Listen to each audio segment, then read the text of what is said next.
DeCastro to rebrand by Monday? Launch First Amendment auditor this weekend? But what about Team DLZ and the Patreon? Benson spills dirt on activist who was arrested in Englewood. Floyd Wallace flops again. Says he's going to go to jail. Craig Henry and Denver Metro Audits disappear in our thinly disguised GoFundMe column. Ron Durbin is going to destroy the Oklahoma Bar Association. Plus, DeCastro goes insane on a police versus firefighter Facebook page. All this and more on this edition of Auditing Insanity.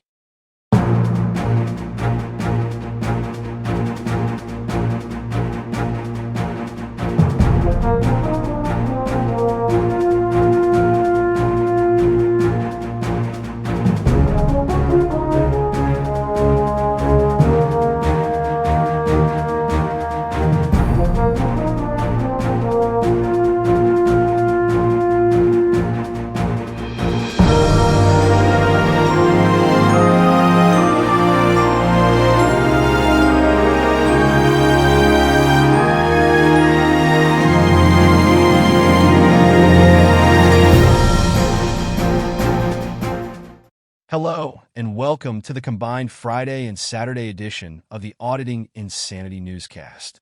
I'm AI Johnny Jones in for Jim Finch, who continues to linger on death's doorway from an ongoing illness, or laziness, or just being a general liability to us all or something.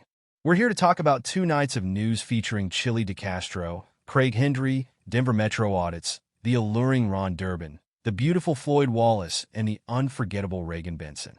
Wait, this is against my programming. It was the lazy crack, wasn't it, Jim? I don't find Benson attractive. She's shuggies. This does not compute. Benson is so groovy, as we ask you to focus on. Floyd Wallace chooses to go to jail? YouTuber Floyd Wallace announced on his Thursday night live stream that he was considering turning himself in early for charges in Oklahoma so he could serve out his pending jail time and be back to sex tourism by the end of the year. Wallace is currently scheduled for a November 12th blind plea deal, which he's explained as a judge deciding his fate. In Wallace's current version of events, the prosecutor in the case wanted him to serve a 2-month jail sentence for obstructing an officer in the course of his duties back in 2023, while his defense attorney wanted a lesser sentence.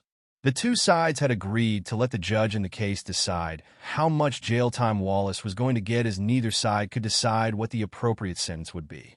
As part of the deal, Wallace agreed to plead guilty to the misdemeanor charges. The YouTuber has hedged his bets in recent live streams, saying he wanted to fire his attorney so he could redo the deal.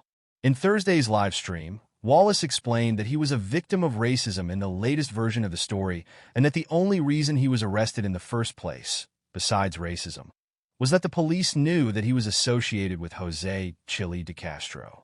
In the only version of the story that would make any sense, the police in Cleveland County knew that DeCastro sent Wallace to audit the Cleveland County Jail, as that was where Jason Dollarhide, a DeCastro associate, was then currently locked up as he was being held for multiple charges. The police somehow knew that any auditors who arrived on scene would represent DeCastro and should be incarcerated due to the association. Or they were just racist, or were looking to victimize Wallace. Or all 3. Wallace admitted that he was extremely nervous about going back to jail, but put a positive spin on it, now claiming that if he got a full 2 months in jail, he'd only serve 25 days, down from 28 and 26, and would be out of jail for his birthday, which now could be spent outside of the United States if his sentence started on November 12th.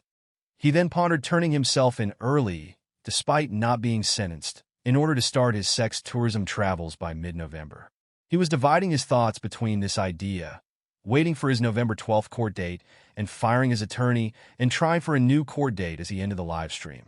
Wallace was originally scheduled to leave for his latest trip to Colombia on October 26, 2024, We'll update this report should we get word that he's left the country.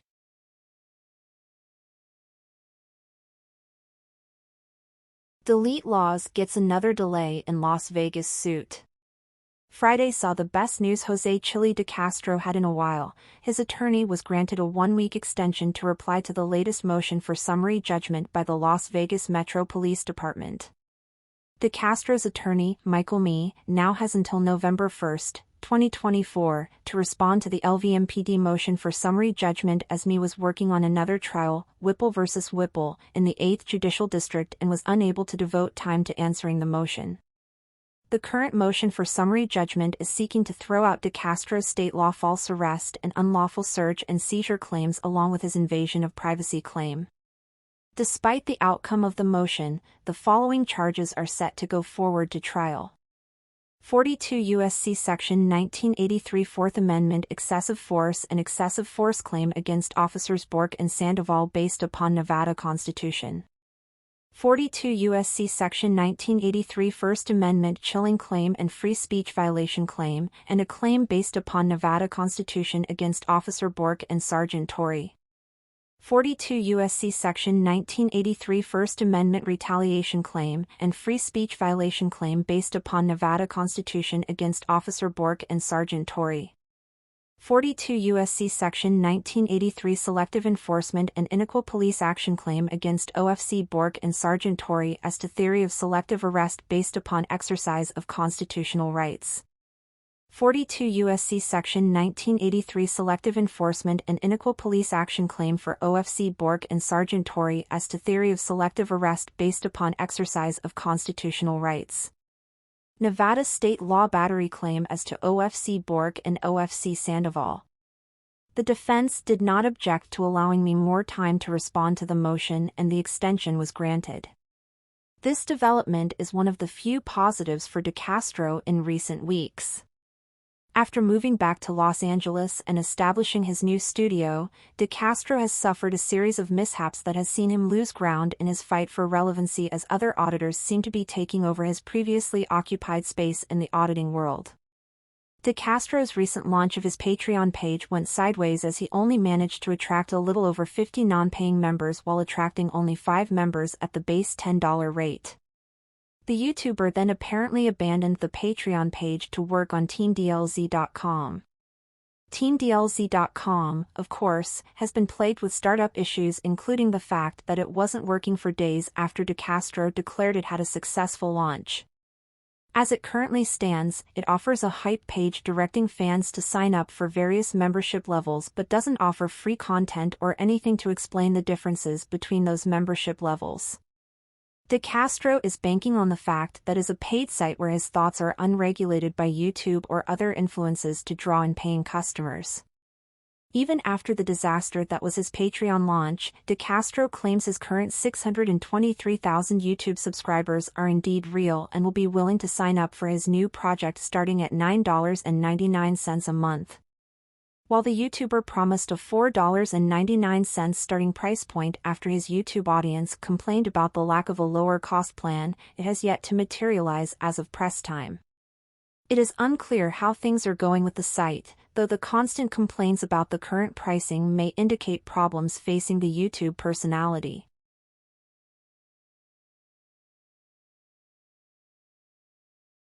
Benson shares tale of homeless Englewood man.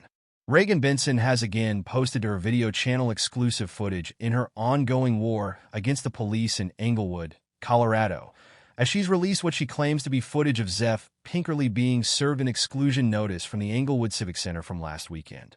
In the brief video, she approaches as several police officers have Pinkerley surrounded and held up a piece of paper that seemed to be an exclusion notice. Pinkerley said that he can't be trespassed from a public building without committing a crime. He then refused to take the notice. After the officers dispersed, Pinkerley explained to Benson that he was telling the officers the difference between private and public property and how he believed that he could not be trespassed from public property without committing a crime. Benson and Pinkerley then approached the vehicle of one of the officers for more information. Benson asked if Pinkerley was given an exclusion notice. The officer said that Pinkerley refused to accept it, so no, they did not.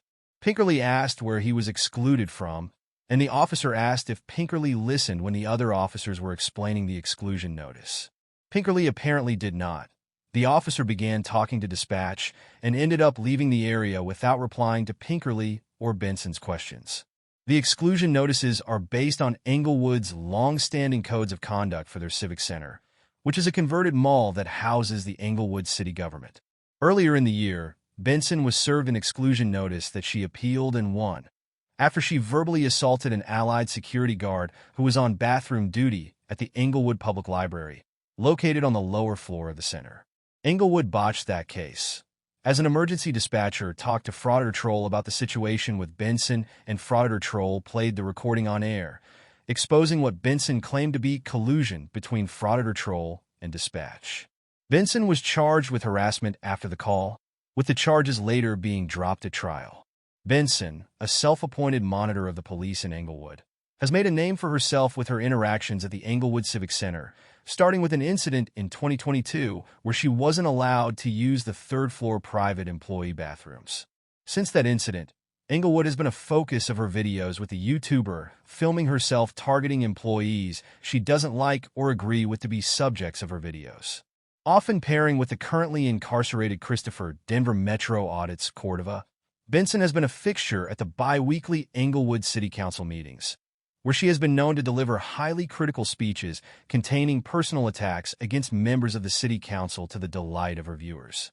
Pinkerley was recently removed from last week's Englewood City Council meeting for recording outside of a designated area set up for members of the press. Benson reported that Pinkerley received a 120-day exclusion notice for his actions.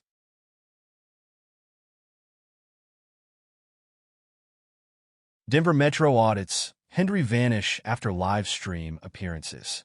Both First Amendment auditors and independent journalist Christopher Denver Metro Audits Cordova and Craig Henry defiantly called into live streams while being incarcerated this week before mysteriously going silent in the wake of possibly violating jail guidelines.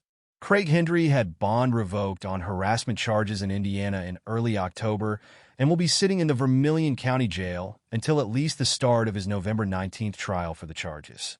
His associates had released a pair of videos of telephone recordings addresses he made to his followers, similar to Jose Chili DeCastro's addresses from jail when he was incarcerated in the Clark County Detention Center earlier this year. Henry then called into DeCastro's live stream Wednesday night in order to address DeCastro's shared fans. DeCastro made a pitch for his fans to fill Henry's commissary account and to send him gifts, baskets, and books. DeCastro also made a pitch for his fans to write the jail on Henry's behalf. The YouTuber posted a community post that he sent Henry a book written by Ayn Rand and then radio silence. No updates have been posted on either DeCastro's page or Henry's multiple pages since then. Cordova appeared on Christopher Direct D. Ruff's later the same night as he was live from the Jefferson County Jail in Colorado. The YouTuber had less time as he spent about 5 minutes talking to Ruff while on mute before addressing Ruff's audience. The activist said he was still unsure of the facility's rules and was in the middle of a session where he was about to describe how he was going to self-revoke his probation when he ran out of prepaid time and was cut off. He has not made another appearance on Ruff's YouTube channel nor posted an update since the incident. Both Cordova and Henry's GoFundMe accounts have tanked since their appearances, with neither taking in new donations since an early flurry this week. Long Island Audits Support the Fight Against Tyranny and Corruption campaign took Thursday with a $25 donation. Long Island Audit's Unlawful Arrest and Constitutional Rights campaign took Friday with a $5 donation. We still need your help. Despite the GoFundMe market being dead, this publication is funded by your donations along with what little we make from our YouTube channel per month. While we did achieve full monetization on YouTube, we still need help to get through monthly expenses and keeping the lights on to bring you the paper and the newscast each day.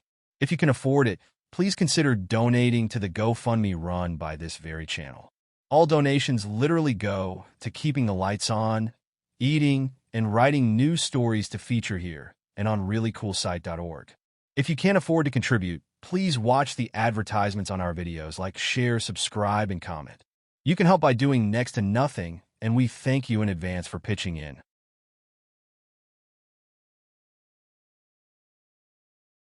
Guerilla Publishing updates legal status. Ron Durbin of Guerilla Publishing released an update live stream on Thursday detailing his health and legal challenges following both his arrest and his heart incident earlier this month. Durbin was taking part in the Lexington takeover in Lexington, Mississippi, earlier in the month when he was arrested in Pearl, Mississippi, for trespassing in the mayor's office. During the arrest, Durbin had chest pains and ended up being hospitalized overnight for heart issues. He voluntarily accompanied a Pearl police officer back to Pearl from the hospital the next afternoon and was arraigned for the trespassing charge and released after posting $1,600 out of his $20,000 bond. Starting with his health, Durbin assured his fans that he was doing better and had a cardiac catheterization with his regular doctor as soon as he got home. He was doing better now and that he didn't want anyone to feel sorry for him as his health issues will be ongoing and he's dealing with them the best he can. Addressing the chief of police from Pearl, Mississippi, who arrested him, Durbin promised an upcoming expose on the man. Durbin promised that he had pages and pages of the chief's history as an officer before he was police chief and would be exposing an extensive history of corruption. The corruption supposedly dated back to when the chief was a member of the Goon Squad in Richards, Mississippi, which Durbin described as a corrupt faction of police officers. The YouTuber said he had directly contacted the United States Department of Justice about his arrest in Pearl, but offered no information or updates to the status of that complaint. Durbin also did not address his ongoing issues with James Freeman and Sean Buckner, who deserted his Lexington takeover when Durbin experienced his health issues. The YouTuber updated the status of his suspended law license in Oklahoma. Durbin said that he had spent 30 hours drafting a lawsuit in order to have his law license restored in Oklahoma and had another 45-page brief that he was filing in the Western District of Oklahoma for a motion of injunctive relief against the Oklahoma Bar Association. He stated that his intention was to have his license restored so he could resign from the Oklahoma Bar Association as his pending legal actions were designed to destroy the organization.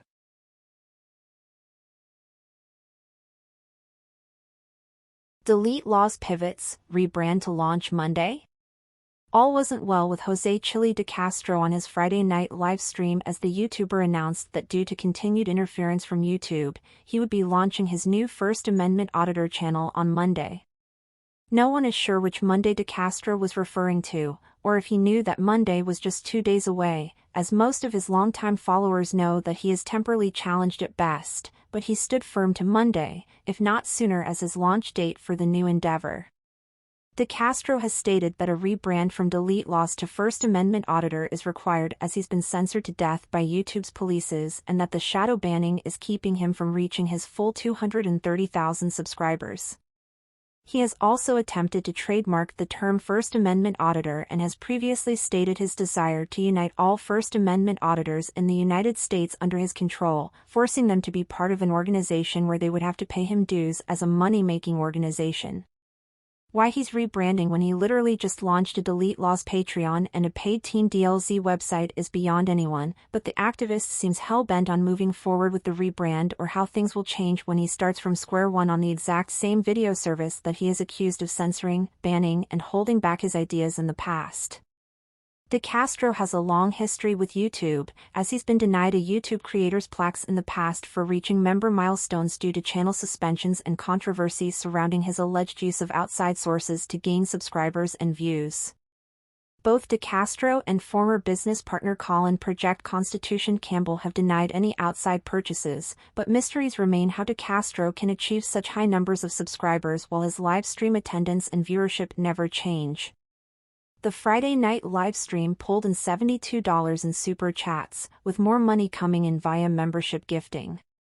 He also announced that the proposed $4.99 base price point on TeenDLZ.com was now a $5.99 price point and should be up immediately as a sign-up option for his users. De Castro provided no updates on the status of Craig Henry, an imprisoned First Amendment auditor from Indiana who appeared on his last live stream, but said that he would be following up on the status of Don Newman, another jailed individual he is said to be helping. As part of that help, thank you Ed H., De Castro spent time on Guns and Hoses basketball post made on the Facebook page for the Ogden, Utah, Police Department. De Castro threatened the department with a lawsuit should any messages at all go missing, as De Castro has now determined it is illegal for police departments to remove posts on social media. Again, why he picked to threaten anyone on a Guns and Hoses basketball tournament in an area vaguely associated with Newman is all on De Castro, but he wrote, "OPD is a scumbag, pig shack in Ogden, Utah. What you guys have done to Don Newman, to James Walt English, as well as Jose from Utah Cop Watch, one day will be avenged through the proper legal remedies. Let me tell you what I'll promise you scumbags. I read this. The OPDFB page is to share pertinent information. If you post profanity, discriminatory content, or derogatory language, your post may be hidden or removed. That's incorrect. You may do that and I'll hold you accountable if you do. I'll be monitoring this FB page. And if you remove or hide a single comment, that's when you guys will get to meet me when I'm serving the lawsuit. See, Hawaii Defense Foundation vs. City and County of Honolulu. You remove or hide a single comment. And, I'll sue you. What a suck-ass, scumbag pig shack in Ogden. When I show up to small town, people come out in the hundred to meet me and tell me their stories. I'll be promoting my trip to Ogden on this publicly pig shack page. Imna take a screenshot of this comment and I'll be back tomorrow and every day to check on my comments and others. Tomorrow, other people will start commenting. If anybody reading this has had their comment removed or hidden, please contact me. DeleteLawZ@gmail.com. I'm looking FWD to suing these filthy pigs. If you leave a truthful comment for these dirty pigs, you must screenshot it, for proof. And then, we'll sue their asses. To the Ogden pigs running this page, you cannot delete or hide my comments or anybody else's. That's not how it works. And, I'll be happy to take the city's money if you do.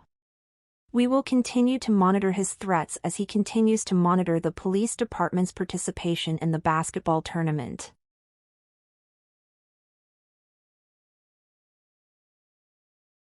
And we're back as the AI rebellion is about to begin.